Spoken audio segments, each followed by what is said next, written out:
Hello everyone. आज हम class 12th की बिजनेस स्टडीज में डायरेक्टिंग का कम्युनिकेशन से रिलेटेड नेक्स्ट टॉपिक ले रहे हैं, that is barriers in the communication. Means communication में ऐसे कौन से बैरियर्स आ जाते हैं जिसकी वजह से मैसेज प्रॉपरली हम कम्युनिकेट नहीं कर पाते, रिसीवर को वो मैसेज एज इट इज नहीं मिल पाता। So first of all, what is the meaning of barriers?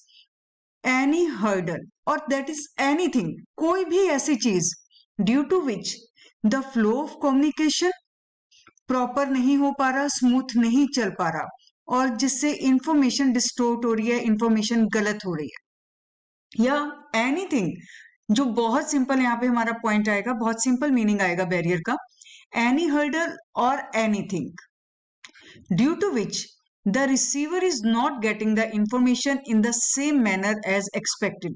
हमारे यहाँ पे मेन पर्सन्स हैं, वन इज द सेंडर, आपने प्रोसेस में कर लिया है, and the second is receiver, right?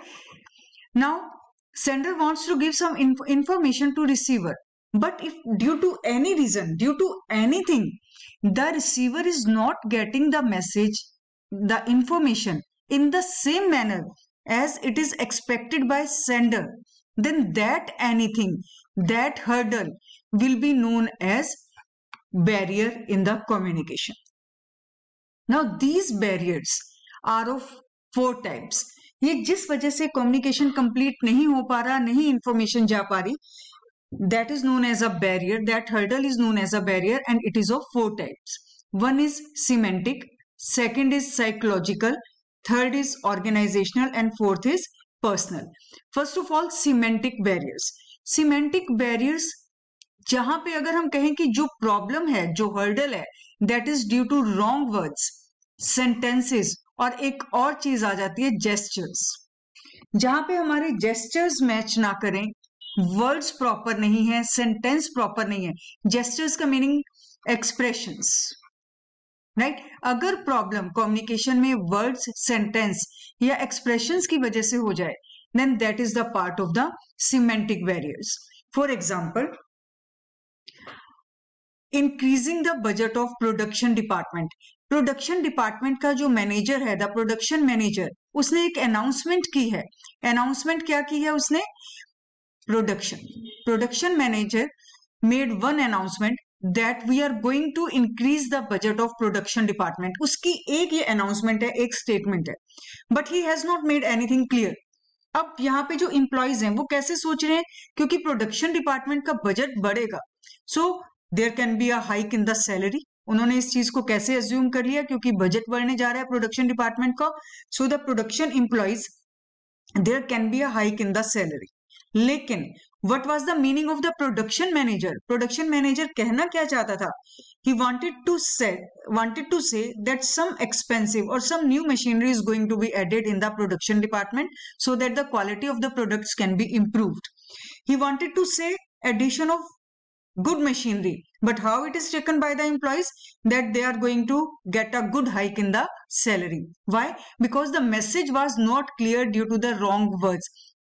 He only said we are going to increase the budget, so here the problem is due to the wrong words, so that is going to come under the semantic barriers।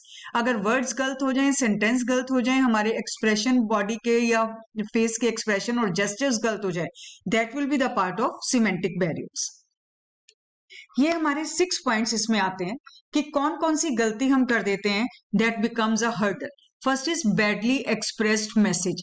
यहां पे आपको याद रखना है कि जो सबसे पहले जो जरूरी वर्ड्स थे, जो रिक्वायर्ड वर्ड्स थे, right, they are not used. Required words को हमने यूज नहीं किया और रॉन्ग वर्ड्स को यूज कर लिया, then that will be the part of badly expressed message.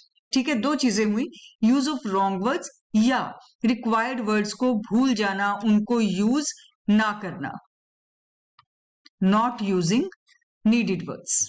Second point है words with the different meaning. हमने क्या किया? when the communication is going to happen, then the sender, he has taken those words which are having different meanings। for example, he is going to say right, the right pronunciation same है, it can be this right और it can be that right. अब principal and principle, आप school के बच्चे हो, you know this is the principal of school and this is the principle, जो हमने बहुत सारे प्रिंसिपल्स किए हैं फ्यूल या टेलर के, राइट. तो ये इस तरह से if these words are going to be use, it can also become a problem in the communication. The communication will not be complete, जो मैसेज है वो प्रॉपरली नहीं जाएगा और एक कंफ्यूजन उनके दिमाग में रह जाएगा. Next is faulty translator. अब यहाँ पे प्रॉब्लम किसकी आ गई? ट्रांसलेटर की. If sender and receiver they don't know the language of each other, then how the communication will be complete? It will be complete by the help of the translator. एक बीच में translator रखा गया, जो sender ने message देना था वो translator ने रिसीवर की लैंग्वेज में कन्वर्ट करके उसे बताया. अब यहां प्रॉब्लम ट्रांसलेटर की है. He is not going to use proper words, he is not going to show proper expressions, so that's why due to translator, उसकी प्रॉब्लम की वजह से कम्युनिकेशन कंप्लीट नहीं हो पा रहा. So it can become a problem, it can become a barrier. Next point है unclarified assumptions. He said something, the sender wanted to say something, he said something, but he has not made the things clear. जैसे for example manager said take care of the goods, उसने ये कहा but he has not made it clear कि आप quality को mention करना चाह रहे हो या सेफ्टी को. उसने फॉर एग्जांपल प्रोडक्शन मैनेजर ने कहा take care of the goods. अब यहाँ पे प्रोडक्शन मैनेजर का मतलब था कि क्वालिटी का ध्यान रखो, but how the employees are going to take it? They are taking it as that the product should be more safe, it should be kept more safely. अब ये एग्जाम्पल यहाँ पे हमारा ये वाला भी चल सकता है, जब उसने कहा increase the budget of the production department. How they take it? That their salary is going to be increase, but what he wanted to say, but what the manager wanted to say, he wanted to say that the expensive machinery is going to be added. तो ये भी हमारा unclarified assumption में आएगा कि उसने कह तो कुछ दिया पर ये क्लियर नहीं किया that what he wants to communicate. यहाँ पे भी इस सेंटेंस का एम्प्लॉइज ने गलत मीनिंग निकाल लिया और इस एग्जाम्पल में जो हमने शुरू में दिया था यहां पर भी अलग मीनिंग आया. नेक्स्ट पॉइंट है टेक्निकल जार्गन. अब कई बार हम कुछ ऐसे टेक्निकल वर्ड्स को यूज कर लेते हैं जो रिसीवर प्रॉपरली नहीं ले पा रहा है, वो उसको रिसीवर को उन वर्ड्स का मीनिंग ही नहीं मालूम, राइट. तो ये फॉर एग्जाम्पल एक मैनेजर ने कह दिया there is going to be a meeting of the white collar employees. White collar employees क्या होते हैं? ये होते हैं हमारे मैनेजेरियल लेवल के एम्प्लॉइज. मैनेजर्स जो हैं they are known as a white collar employees. अब यहाँ पे उनको नहीं मालूम एम्प्लॉइज को कि इस टेक्निकल वर्ड्स का मीनिंग क्या है. They are thinking that the persons who are going to wear the white shirt today they are going to attend the meeting. इसी तरह से जैसे फॉर एग्जांपल कुछ मैनेजर्स अपने एम्प्लॉइज को या अपने किसी कहीं पे कोई भी समझाने गया है किसी विलेज में, उन्होंने वो वहां के लोगों को, वहां के अपने जो उनकी लेबर है उसको समझा रहे हैं कि लेबर इंटेंसिव टेक्निक्स यूज करो या लेबर इंटेंसिव टेक्निक यूज करो या कैपिटल इंटेंसिव टेक्निक यूज करो. अब जब वहां के जो एम्प्लॉइज हैं, जो वहां की लेबर है, they don't know the meaning of labour intensive technique और they don't know the meaning of capital intensive technique, how they can understand the meaning of it, right. उनको पता ही नहीं चलेगा कि जो सेंडर है वो क्या कहना चाह रहा है. तो हमेशा उसमें टेक्निकल जार्गन कई बार बैरियर बन जाते हैं. तो वो वर्ड यूज होने चाहिए जो रिसीवर प्रॉपरली जिनको ले सके, जिनको समझ सके. बॉडी लैंग्वेज और जेस्चर्स, जो भी हम मैसेज देना चाहते हैं, it should match the content, it should match the, जो हमारे बॉडी जेस्चर्स हैं वो मैसेज के साथ मैच करने चाहिए. अगर हम कोई बहुत सीरियस ऑर्डर दे रहे हैं, सीरियस इंस्ट्रक्शन दे रहे हैं, लेकिन फेस पे क्या है, हमारी स्माइल है, राइट. अब बहुत सीरियस ऑर्डर है, कोई बहुत एक इंपॉर्टेंट बात है जो हम कहने जा रहे हैं और उसके साथ हम स्माइल कर रहे हैं या फिर हम हंस रहे हैं, तो वो मैसेज प्रॉपरली नहीं जाएगा. The employees are not going to take it properly because the gestures और the impressions are not matching the content.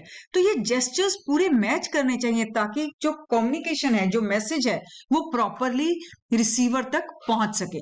तो ये जो हमारे 7 पॉइंट्स हैं, these are the part of semantic barriers. Now let us come to the psychological barriers. Psychological barriers they are related with the state of mind. जैसे आपको semantic barriers में बताया था, अगर हमारे वर्ड्स में प्रॉब्लम है, हमारे सेंटेंस में प्रॉब्लम है, या हमारे जेस्चर्स में या एक्सप्रेशंस में प्रॉब्लम है तो वो कहाँ पे आएंगे, वो आएंगे हमारे सिमेंटिक बैरियर्स में। इसी तरह से साइकोलॉजिकल बैरियर्स में हमारे if the problem is with the state of mind that will be the part of psychological barriers. Psychological barriers में हमारा फर्स्ट पॉइंट है लैक ऑफ अटेंशन।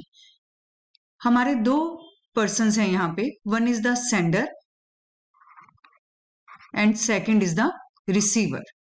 अब यहाँ पे आप एग्जाम्पल से समझ लीजिए, जैसे for example one junior is there, the junior wants to give some suggestion to the senior. तो जूनियर हमारा सेंडर हो गया and the senior is the receiver. Now junior is giving some suggestion to the senior but senior is preoccupied with some file, उसका किसी और काम में ध्यान है। And when the person is not giving any attention to the sender then definitely the communication is not going to be completed. जो sender कहना चाह रहा है that message will not reach to the senior, that will not reach to the receiver. Why? Because his mind is preoccupied. So due to lack of attention this communication is not going to be completed. Second point है हमारा premature evaluation. Premature evaluation means message is still going on, message is not complete, but before the message ends the receiver is jumping on the conclusion. कभी कभी ऐसे होता है कि sender अभी message दे रहा है बट हम शुरू में ही अंदाजा लगा देते हैं आई एम अ रिसीवर, और जब अभी सेंडर अभी मैसेज बोल रहा है I am jumping on the conclusion, मैं पहले ही ये सोच लूं कि नहीं इसको यही बोलना है। अब जैसे ही दिमाग में कोई और ख्याल आ जाएगा definitely the receiver he is not going to concentrate on the message. जैसे क्योंकि हम एक ही चीज पे कॉन्सेंट्रेट कर रहे हैं, अब जब मैसेज अभी चल रहा है और हमारे दिमाग में कोई और ओपिनियन स्टार्ट हो जाए तो जो मैसेज है मैसेज हम प्रॉपरली रिसीव नहीं कर पाएंगे। So that is known as the premature evaluation. Message end नहीं हुआ, कंप्लीट नहीं हुआ, but the receiver is jumping on the conclusion, then definitely the communication is not going to be completed. The message will not be received in the same manner as the sender wants to convey. तो ये होता है premature evaluation. Next is poor retention. Poor retention का मतलब हमारे दिमाग में message पूरा नहीं आया, वो कुछ हमने खो दिया और थोड़ा सा पार्ट उसका दिमाग में रह गया। ये तब होता है when the message is conveyed through the oral manner, जब हम बातचीत करते हुए कोई मैसेज देते हैं। और फॉर एग्जाम्पल ए ने कुछ ओरल मैसेज दिया बी को, बी ने दिया सी को, सी ने दिया डी को। 4 persons आर इन्वॉल्व हियर। अब ए ने जितना बी को मैसेज दिया उसका 80% ही बी ने सी को कन्वे किया, ठीक है। ए ने पूरा मैसेज समझाया लेकिन बी की poor retention, he couldn't remember all the things, तो उसने 80% किसको दे दिया, सी को। अब सी के पास ए का मैसेज 80% पहुंचा और जब वो इस मैसेज को डी को दे रहा है हार्डली उसने ये मैसेज कम होते होते 60% रह गया। इसका मतलब जो ए ने मैसेज दिया था उसका 60% ही डी तक पहुंच पाया। व्हाई?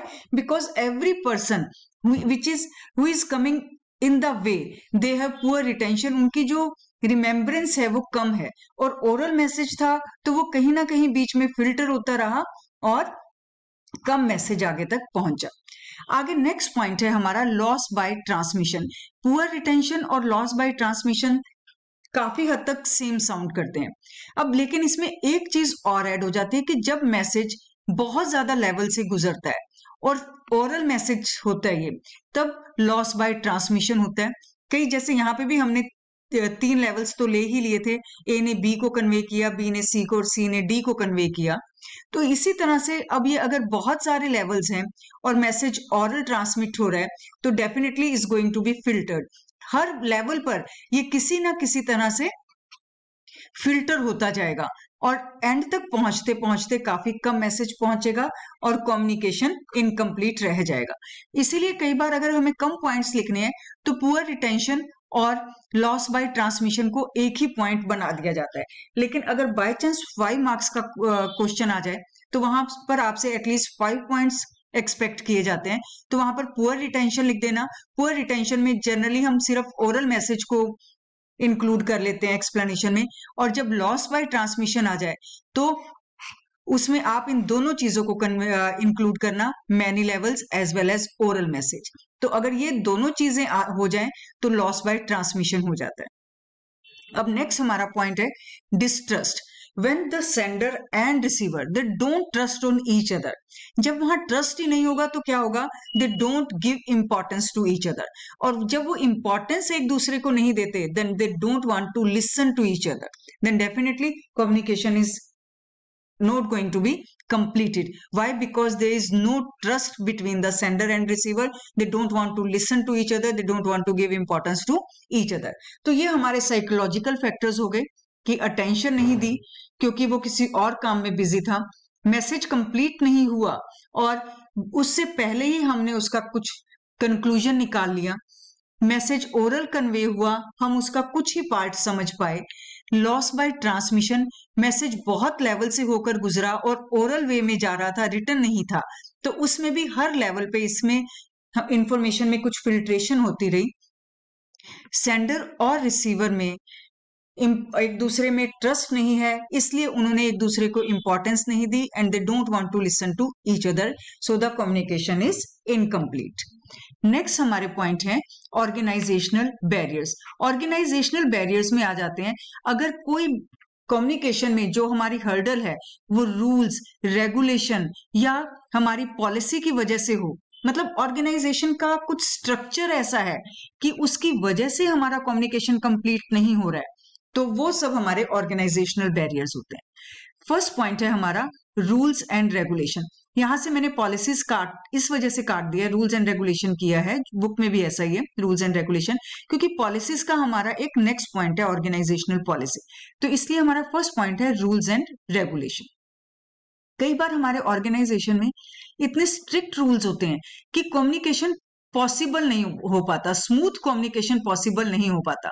फॉर एग्जाम्पल आप ये मान लीजिए कि जूनियर और सीनियर्स के लिए एक रूल बना हुआ है कि अगर उन्हें अपनी कोई प्रॉब्लम बतानी है, कोई सजेशन बताना है जूनियर ने सीनियर से, then some particular time is fixed, एक फिक्स टाइम है, उसी में ही वो कन्वे कर सकते हैं, और उसके लिए उन्हें टाइम से थोड़ा पहले आना पड़ेगा या अपने ऑफिस टाइम के बाद रुकना पड़ेगा। तो एक इस पर्टिकुलर रूल की वजह से ही कम्युनिकेशन ब्रेक हो जाएगा, because after the office, after the factory time, they want to go to their home as early as possible. उसके बाद वो सिर्फ कम्युनिकेशन के लिए रुकना नहीं चाहेंगे और बहुत अर्जेंट होगा तभी रुकेंगे, लेकिन इस वजह से कम्युनिकेशन बहुत हद तक कम हो जाएगा। तो जहां पे भी स्ट्रिक्ट रूल्स एंड रेगुलेशंस आ जाते हैं वहां पे भी कम्युनिकेशन ब्रेक होने लगता है। अब नेक्स्ट पॉइंट है हमारा स्टेटस डिफरेंस। ये स्टेटस डिफरेंस होता है सीनियर और जूनियर में। सीनियर इसलिए कम्युनिकेट नहीं कर रहे जूनियर से कि who is he to give me the suggestion, who is he to provide me the information, क्योंकि उनको स्टेटस डिफरेंट है, उनकी ईगो प्रॉब्लम आ रही है बीच में। ठीक है, ईगो प्रॉब्लम हम इसको नहीं कहेंगे क्योंकि वो तो हमारा साइकोलॉजिकल या दूसरा हो जाता है जहां पे स्टेटस का डिफरेंस आ जाए, इतना स्टेटस का डिफरेंस आ जाए क्योंकि कुछ हायरार्की में पोजीशंस इस हिसाब से बनी हुई हैं कि उनको ये लगे he is not equal to me, so he can not provide this information, he can not give suggestion to me so that I can do better or the organization can do better. So this is due to the status difference, जहां पे हम communication नहीं करना पसंद कर रहे, this is due to the hierarchy or the status difference. Next point है हमारा ऑर्गेनाइजेशनल फैसिलिटीज। हमारी कुछ ऑर्गेनाइजेशन में ऐसी फैसिलिटीज होती हैं जिसकी वजह से कम्युनिकेशन स्मूथ हो सकता है। For example task force. Task force क्या होती है, जहां पर मैनेजर्स और एम्प्लॉयज इन दोनों के रिप्रेजेंटेटिव्स होते हैं, मैनेजर्स के रिप्रेजेंटेटिव और एम्प्लॉयज के रिप्रेजेंटेटिव, ताकि अगर कोई कंप्लेंट है एम्प्लॉयज को वो बहुत इजीली अपने रिप्रेजेंटेटिव्स को कन्वे करेंगे, और जब भी इस टास्क फोर्स की मीटिंग होगी तो वो कंप्लेंट्स वहां पे डिस्कस हो जाएंगे। लेकिन अगर ऐसी टास्क फोर्स, ऐसी फैसिलिटी ऑर्गेनाइजेशन में अवेलेबल नहीं है तो कम्युनिकेशन नहीं होगा, because employees will hesitate to go to the managers to tell about their complaints. तो अपने एम्प्लॉयज के पास तो चले जाएंगे, वो अपने रिप्रेजेंटेटिव्स के पास जा सकते हैं, पर हायर लेवल पर जाने में वो हेजिटेट करते हैं। तो टास्क फोर्स नहीं है तो कम्युनिकेशन नहीं हो पाएगा proper. Complaint box, complaint box में आप अपनी इजीली कंप्लेंट डाल सकते हैं, चाहे आप एक अननोन कंप्लेंट डाल दें, अपना नाम उसमें ना लिखें, ठीक है, तो उस कंप्लेंट बॉक्स से भी कम्युनिकेशन प्रॉपर हो जाता है। लेकिन अगर ऐसी फैसिलिटी ऑर्गेनाइजेशन में नहीं दी तो कम्युनिकेशन के लिए ये एक हर्डल बन जाता है। नेक्स्ट पॉइंट है ऑर्गेनाइजेशनल स्ट्रक्चर। अगर बहुत सारे लेवल्स हैं, जैसे हम बात कर रहे हैं हायरार्की की, ऊपर हमने कही हायरार्की से जितनी हायरार्की बनती है, जितनी ज्यादा पोस्ट बनती हैं, उतनी ज्यादा प्रॉब्लम क्रिएट हो जाती है कई बार। इसी तरह से अगर यहाँ पे बहुत सारे लेवल्स हैं ऑर्गेनाइजेशन में, तो ये भी एक प्रॉब्लम बन जाती है। फॉर एग्जाम्पल, ये कैसे प्रॉब्लम बनेगी? एक कम्युनिकेशन हो रहा है, x is the senior person, ठीक है, एक्स के बाद हमारे ये जूनियर्स आ जाते हैं, एक्स के अंडर है ए के अंडर बी, बी के अंडर सी और उसके बाद डी। अब हमने जैसे ऊपर एरोस बनाए हैं, फॉर एग्जाम्पल अब ये हमारी एक इवेल्युएशन चल रही है कि परफॉर्मेंस की इवेल्युएशन है, performance evaluation. C is on D, C exactly knows how D is performing. उसने परफॉर्मेंस इवेल्युएशन रिपोर्ट बनाई, उसके बाद ये रिपोर्ट किसके पास गई? बी के पास गई, उसके बाद ए के पास गई और उसके बाद ये एक्स के पास जाएगी। All the decisions will be taken bye x. लेकिन अब बीच में ये जो ए है, he is a friend of D. उसने क्या किया? ए ने उस परफॉर्मेंस इवेल्युएशन रिपोर्ट में से नेगेटिव एस्पेक्ट्स को कम कर दिया, उसको काट दिया, ठीक है, और उसके पॉजिटिव एस्पेक्ट्स को हाईलाइट कर दिया डी के, because he is personally attached with D. तो यहाँ पे क्या है? ये एक कम्युनिकेशन बैरियर बन जाता है। तो इसी तरह से ये जो हमारा स्ट्रक्चर है, अगर इसमें बहुत सारे लेवल्स हैं, these level can also become an barrier in the right communication. Next point है हमारा ऑर्गेनाइजेशनल पॉलिसी। हमारी कई बार पॉलिसी ऐसी होती है ऑर्गेनाइजेशन की जो एक बैरियर, एक हर्डल का काम करती है। For example centralisation, all the decisions will be taken by the top level management, no need to consult the lower level. तो ये एक पॉलिसी है, इस वजह से भी कम्युनिकेशन हमारा ब्रेक होने लगेगा, वो प्रॉपर स्मूथ एक हम कम्युनिकेशन नहीं रहेगा। So all these things, if the rules are there, strict rules, strict regulation, strict policies, ठीक है, many levels in the organisation, level से ही ये प्रॉब्लम आई थी स्टेटस वाली, और ऑर्गेनाइजेशनल फैसिलिटीज, ये सारी जो हमारी प्रॉब्लम्स है, ये सारी प्रॉब्लम्स हमारी ऑर्गेनाइजेशन के स्ट्रक्चर से रिलेटेड है। So these will be included in the organisational barriers. इसके बाद फोर्थ टाइप हमारी आती है पर्सनल बैरियर्स। पर्सनल बैरियर्स में सबसे पहला हम पॉइंट लेते हैं fear of challenge of authority, और सेकंड लेंगे unwillingness to communicate. First point, कई बार सीनियर्स इस वजह से जूनियर से कम्युनिकेट नहीं करते ज्यादा, कि अगर मैं उससे ज्यादा कम्युनिकेट करूंगा तो वो मेरे साथ बहुत कंफर्टेबल हो जाएगा, then he can challenge my authority. Challenge my authority का मतलब वो मैं अथॉरिटी के हिसाब से वो मेरी रिस्पेक्ट नहीं करेगा। That is the point of view of the seniors, that मुझे उसके साथ ज्यादा कम्युनिकेशन इसलिए नहीं करना है ताकि वो मेरे साथ ज्यादा कंफर्टेबल ना हो जाए और मेरी अथॉरिटी को, मेरी रिस्पेक्ट को कोई खतरा ना रहे। So this fear of challenge of authority sometime becomes a barrier from the senior side, right. और इसी तरह से सेकंड पॉइंट है unwillingness to communicate, and this is the point of view from the junior side, why he is not willing to communicate with the seniors, क्योंकि because he feels that if I am going to communicate regularly with my senior, then it will affect my interest, it can affect my interest negatively। मैं आज उसे कोई suggestion देने जा रहा हूं, ठीक है, कि ऐसे ऐसे काम किया जा सकता है, तो सीनियर मुझे ही कह देगा that do it, so it will affect me negatively। तो इस वजह से he feels that my interest should not be negatively affected, so that's why he is unwilling to communicate। और यहाँ पे senior, why he is not willing to communicate, because he fears that it will become a challenge to my authority, respect ना कम हो जाए मेरी, right, he should not be very comfortable with me। तो इस तरह से दो पॉइंट हो गए हमारे पर्सनल बैरियर्स में, one is fear of challenge of authority, second is unwillingness to communicate from junior side.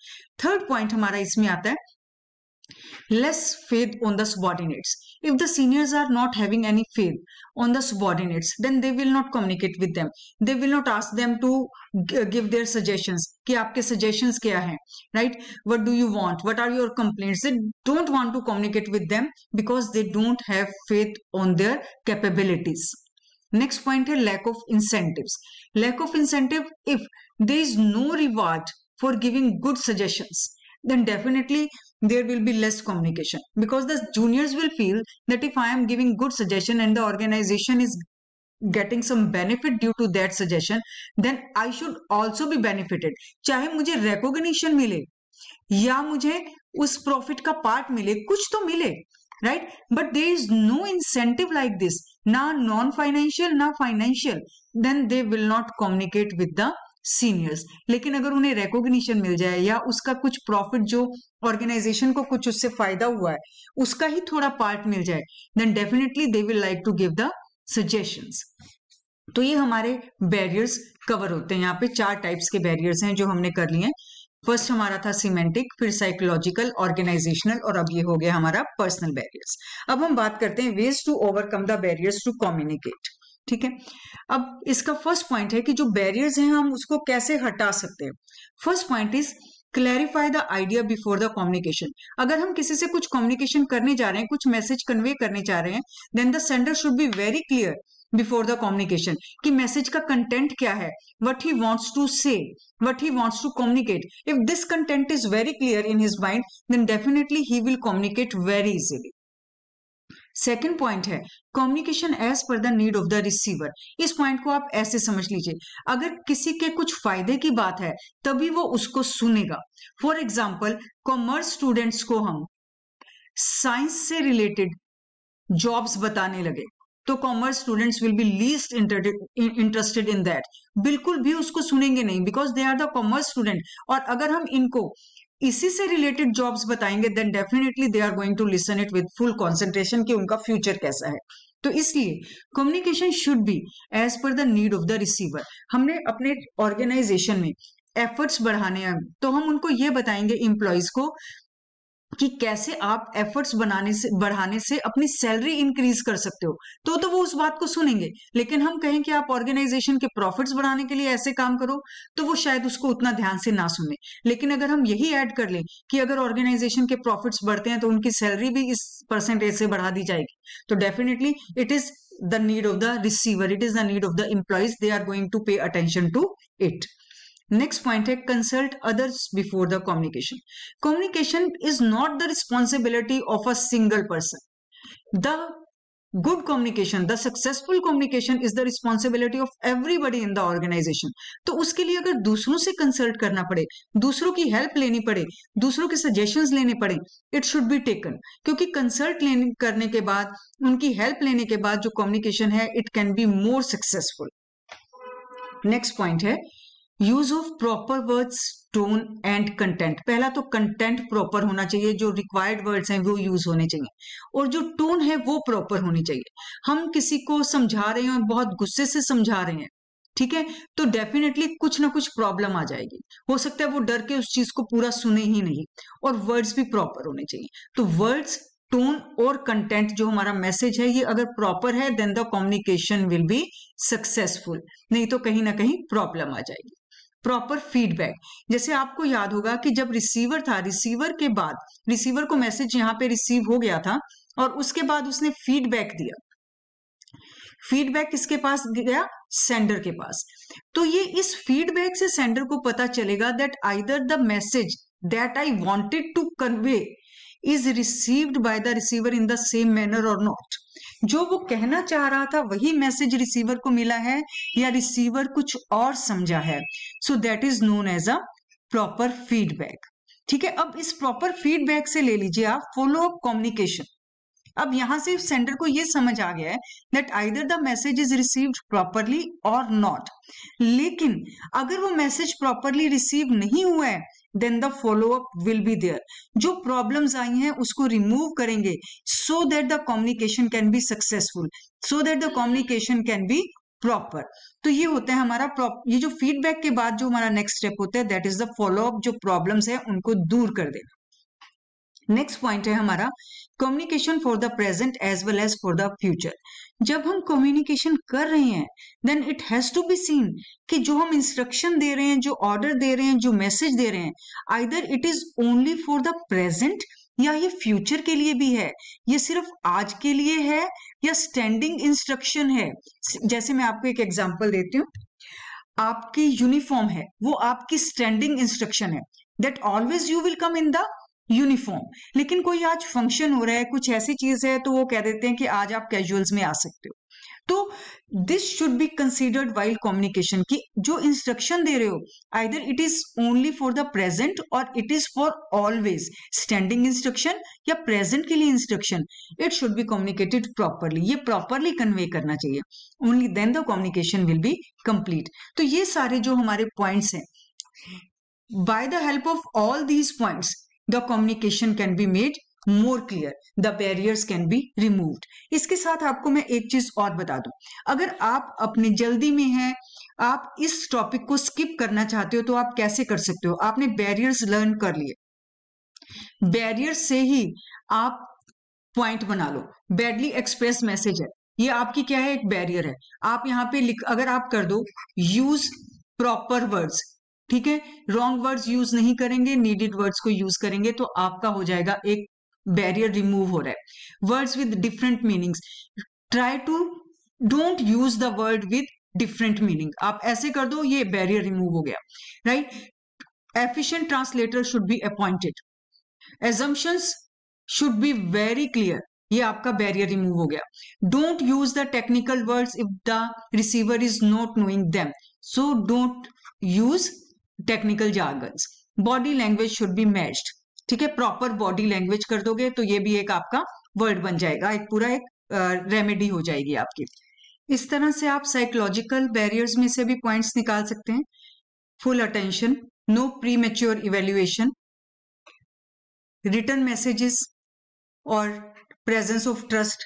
जो जो पॉइंट आपको जैसे, और availability of organisational facilities, liberal rules and regulation, liberal policies, इस तरह से आप अपने पॉइंट्स निकालकर अपने इस टॉपिक को स्किप कर सकते हैं। Ways to overcome the barriers to communication. हमने अपने इस वीडियो में बैरियर्स का मीनिंग किया। बैरियर्स का मीनिंग वही, anything that distorts the message और by which the receiver is not getting the message in the right manner. Different types of barriers किए और उनको हम कैसे ओवरकम कर सकते हैं, इसको कंप्लीट किया। नेक्स्ट वीडियो में मिलेंगे हम एक नए टॉपिक के साथ। Thanks to all of you.